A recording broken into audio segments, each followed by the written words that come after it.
ಕೊಟ್ರದ್ದು ನೋಡೋಣ. ಅದನ್ನ ಮಾರುತೇಶ್ ಇದ್ದಾರೆ ನಮ್ಮ ಜೊತೆಗೆ. ಮಾರುತೇಶ್, ಸ್ಪೆಸಿಫಿಕ್ ಕೇಸ್ಗಳನ್ನು ಪ್ರಸ್ತಾಪಿಸಿದ್ರಲ್ಲ, ಇಲ್ಲಿ ಪ್ರಯತ್ನ ಆಗಿದೆ ಅಂತ ಹೇಳ್ತಾರೆ ಅವರು, ಡಿಲೀಟ್ ಆಗಿದೆ ಅಂತಲ್ಲ ಅಲ್ವಾ? ಪ್ರಯತ್ನ ಆಗಿದ್ದರ ಬಗ್ಗೆ ಎಲೆಕ್ಷನ್ ಕಮಿಷನ್ನೇ ಕಂಪ್ಲೇಂಟ್ ಕೊಟ್ಟಿದೆ ಅಂತ ಸ್ಪಷ್ಟೀಕರಣದಲ್ಲಿ ಒಂದಿದೆ. ಇನ್ನೊಂದು CID ಅವರು ಒಂದು ಕೇಸ್ ತನಿಖೆ ಮಾಡ್ತಿದ್ದಾರಂತೆ. 18 ಸಲ ನೋಟಿಸ್ ಕೊಟ್ಟರು ಎಲೆಕ್ಷನ್ ಕಮಿಷನ್ನಿಂದ ಉತ್ತರ ಇಲ್ವಂತೆ. ಒಂಚೂರು ಇದ್ರ ಬ್ಯಾಕ್ಗ್ರೌಂಡ್ ಎಕ್ಸ್ಪ್ಲೇನ್ ಮಾಡಿ.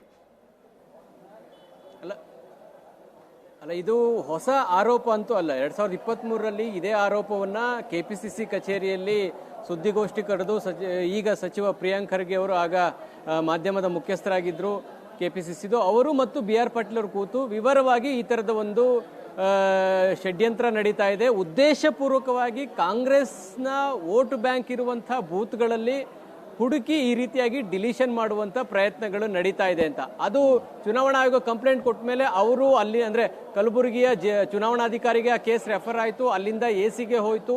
AC ಈ ರೀತಿ ಆಗಿದೆಯಾ ಅಂತ ಚೆಕ್ ಮಾಡಿದಾಗ BLAಗಳ ಬಳಿ ಮಾಹಿತಿ ಕೇಳಿದಾಗ ಇಲ್ಲ, ನಮ್ಮ ಗಮನಕ್ಕೆ ಈ ರೀತಿಯಾದಂಥ ಯಾವುದೇ ಪ್ರಕರಣ ಬಂದಿಲ್ಲ ಅಂತ ಹೇಳಿದ್ರು.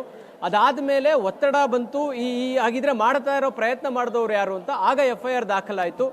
FIR ಆದ್ಮೇಲೆ ಅದನ್ನ CID ತನಿಖೆಗೆ ವಹಿಸಲಾಗಿ CID ಒಂದಷ್ಟು ದಾಖಲೆಗಳನ್ನ ಚುನಾವಣಾ ಆಯೋಗಕ್ಕೆ ಪತ್ರ ಬರೆದು ಕೇಳಿರೋದಂತೂ ಸತ್ಯ. ಆ ದಾಖಲೆಗಳು 18 ಬರೆದಿದ್ದಾರೋ ಅನ್ನೋದ್ರ ಬಗ್ಗೆ ನಮಗೆ ಕ್ಲಾರಿಟಿ ಇಲ್ಲ. ಆದ್ರೆ ನಮ್ಮ ಬಳಿ ಒಂದು 3 ಪತ್ರ CID ಇಂದ ರವಾನೆ ಆಗಿರ್ತಕ್ಕಂಥದ್ದು ಆ ಮಾಹಿತಿ ಇದೆ.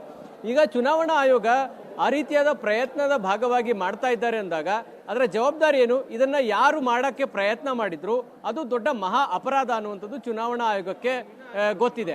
ಇದನ್ನ ಬಹಿರಂಗಗೊಳಿಸಬೇಕಾಗಿದ್ದು, ಇಂಥವರ ಹೆಡೆಮುರಿ ಕಟ್ಟಿದ್ದೀವಿ ಅನ್ನುವಂಥದ್ದನ್ನು ಹೇಳಬೇಕಾಗಿರ್ತದ್ದು ಕೂಡ ಚುನಾವಣಾ ಆಯೋಗ.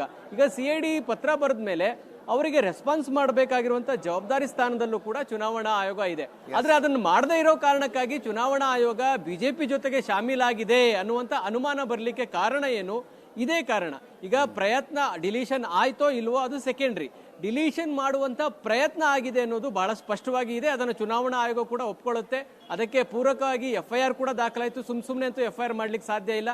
ಕೇಸನ್ನು CID ತನಿಖೆ ನಡೆಸುವಾಗ ಅದಕ್ಕೆ ಪೂರಕವಾದಂಥ ದಾಖಲೆಗಳನ್ನು ಒದಗಿಸದೇ ಇರೋದನ್ನು ಗಮನಿಸಿದಾಗ ಸಹಜವಾಗಿ ಚುನಾವಣಾ ಆಯೋಗದ ಮೇಲೆ ಆರೋಪಕ್ಕೆ ಇನ್ನಷ್ಟು ಪುಷ್ಟಿ ನೀಡುವ ನಡವಳಿಕೆ ಕೂಡ ಚುನಾವಣಾ ಆಯೋಗದಿಂದ ಕಾಣಿಸ್ತಾ ಇದೆ.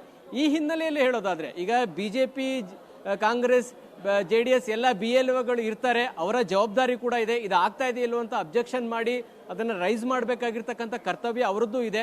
ಹಾಗಂದ ಮಾತ್ರಕ್ಕೆ ಅವರು ತಪ್ಪು ಮಾಡಿದ್ದಾರೆ ಅಂತೇಳಿ ಚುನಾವಣಾ ಆಯೋಗ ಈ ಪ್ರಯತ್ನವನ್ನ ಮಾಡೋದಕ್ಕೆ ಸಹಕಾರ ಕೊಡಬಾರದು ಅನ್ನುವಂಥದ್ದು ಕೂಡ ಚುನಾವಣಾ ಆಯೋಗದ ಜವಾಬ್ದಾರಿ ಇದೆ. ಹಾಗಾಗಿ ಈ ಒಂದು ಪ್ರಕರಣದಲ್ಲಿ ನಾವು ತಾರ್ಕಿಕ ಅಂತ್ಯವನ್ನ ಕಾಣಿಸಿದ್ದೀವಿ. ಇದರಲ್ಲಿ ಅಂದ್ರೆ ನೀವೇ FIR ಮಾಡಿಸಿದ್ದೀವಿ ಅಂತೇಳಿ ಕೂಡ ಹೇಳ್ತಿದ್ದೀರಾ. ಆದ್ರೆ ಇದರ ತನಿಖೆ ತಾರ್ಕಿಕ ಅಂತ್ಯಕ್ಕೆ ಹೋಯ್ತಾ ಇಲ್ವಾ, ಇದನ್ನ ಚುನಾವಣಾ ಆಯೋಗ ಬಹಿರಂಗ ಪಡಿಸಬೇಕು. ಆ ಕಾರಣಕ್ಕಾಗಿ ಆ ಹಿನ್ನೆಲೆಯಲ್ಲಿ ನೋಡೋದೇ ಆದ್ರೆ ರಾಹುಲ್ ಗಾಂಧಿ ಆರೋಪ ಸತ್ಯ ಸುಳ್ಳು ಅನ್ನೋದನ್ನ ಬದಿಗಿಟ್ಟಿ ಹೇಳೋದಾದ್ರೆ ಚುನಾವಣಾ ಆಯೋಗ ಈ ಪ್ರಕರಣವನ್ನು ತಾರ್ಕಿಕ ಅಂತ್ಯಕ್ಕೆ ತೆಗೆದುಕೊಂಡು ಹೋಗಿ ಈ ಮತದಾರ ಪಟ್ಟಿಯಲ್ಲಿ ನಮ್ಮ ಅನುಮತಿ ಇಲ್ಲದೆ ಅಥವಾ ನಮ್ಮನ್ನ ಮೀರಿ ಮಾಡ್ಲಿಕ್ಕೆ ಮುಂದಾಗಿರುವಂತವ್ರು ನಾವು ಎಡೆಮುರಿ ಕಟ್ಟಿದ್ದೀವಿ ಅನ್ನುವಂತ ಒಂದು ಮೆಸೇಜ್ ಅನ್ನ ಪಾಸ್ ಮಾಡಿದ್ರೆ ಚುನಾವಣಾ ಆಯೋಗದ ಮೇಲೂ ಕೂಡ ಯಾರು ಬೊಟ್ಟು ಮಾಡೋದಕ್ಕೆ ಆಗೋದಿಲ್ಲ. 7 ಗಂಟೆಗೆ ಇದೇ ವಿಷಯ ಡಿಬೇಟ್ ಇದೆ, ಚರ್ಚೆ ಮಾಡೋಣ. Thank you so much Maruthesh, thank you Prashant. ಇದರೊಂದಿಗೆ ಇವತ್ತಿನ ಪಾರ್ಟಿ ರೌಂಡ್ಸ್ ಮುಗಿಸ್ತಾ ಇದ್ದೀನಿ. ನೇರಾದಿಟ್ಟ ನಿರಂತರ ಸುದ್ದಿಗಾಗಿ ನೋಡ್ತಾ ಇರಿ ಏಷ್ಯಾನೆಟ್ ಸುವರ್ಣ ನ್ಯೂಸ್.